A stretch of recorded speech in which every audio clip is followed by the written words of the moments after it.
special regulations designed to discourage them from entering its jurisdiction and to hem them in once they arrived. The push to repeal the Ohio black laws was one revealing episode in a sustained struggle over race and equality that stretched from the nation's founding until the Civil War and beyond. Across the free states, activists forcefully insisted that laws that made explicit race-based distinctions had no place in American life. The movement began in the era of the American Revolution, when demands for citizenship and equal rights for Black Americans were part of broader revolutionary currents that emphasized the dignity and fundamental equality of all humanity. Advocates persisted in the period of retrenchment that followed, as states increasingly adopted laws that construed free Black people as an unwanted class. They made their case in anti-slavery societies, in the press, and in party politics, where they eventually found a home in the Republican Party.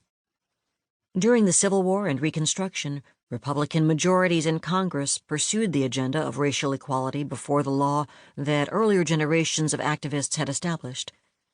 Empowered by the crisis, they passed the nation's first federal civil rights law and the 14th Amendment, which forever changed how Americans understood individual rights and their protection. This sustained struggle against racist laws was America's first civil rights movement. We have often failed to see this movement because our focus was elsewhere, on the origins of the sectional crisis, the great pre-Civil War debate over slavery, or the history of Northern Black communities themselves.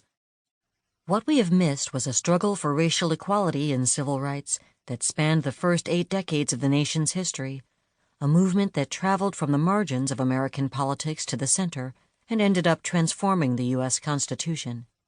The movement encompassed pastors, journalists, lawyers, politicians, and countless ordinary citizens who demanded that the nation's white majority reject racist laws and join the struggle for a better, more just society. Activists mainly advanced their arguments at the state level, where most individual rights were defined and enforced. When they could find a constitutional rationale to do so, they also addressed the federal government, in Congress and in the courts.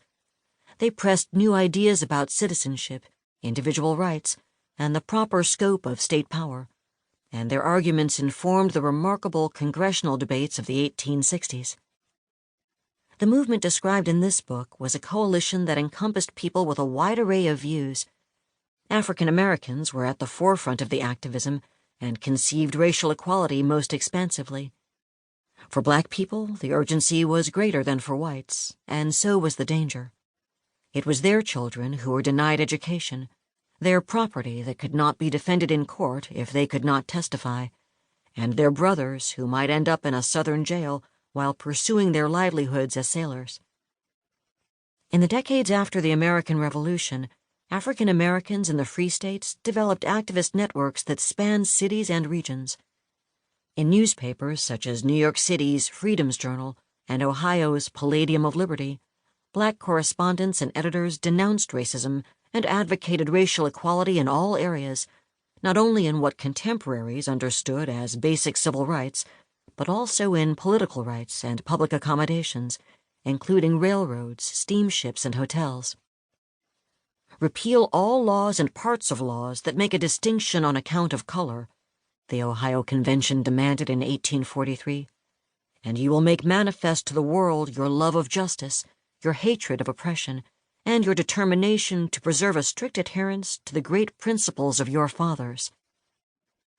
The white Northerners who participated in the movement for civil rights in these decades emerged from diverse political orientations, held different beliefs and convictions, and felt varying levels of commitment to the cause.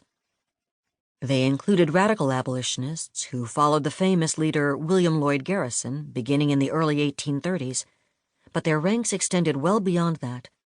In the states carved from the Northwest Territory, Ohio, Indiana, Illinois, Michigan, and Wisconsin, anti-slavery activists made repeal of state-level Black laws central to their movement. In the Northeast, particularly in Massachusetts and New York, merchants who did business in the slave states joined committed anti-slavery activists in a struggle for recognition of the civil rights of Northern Black sailors who worked in Southern ports. The struggle was arduous. Most white Northerners were indifferent.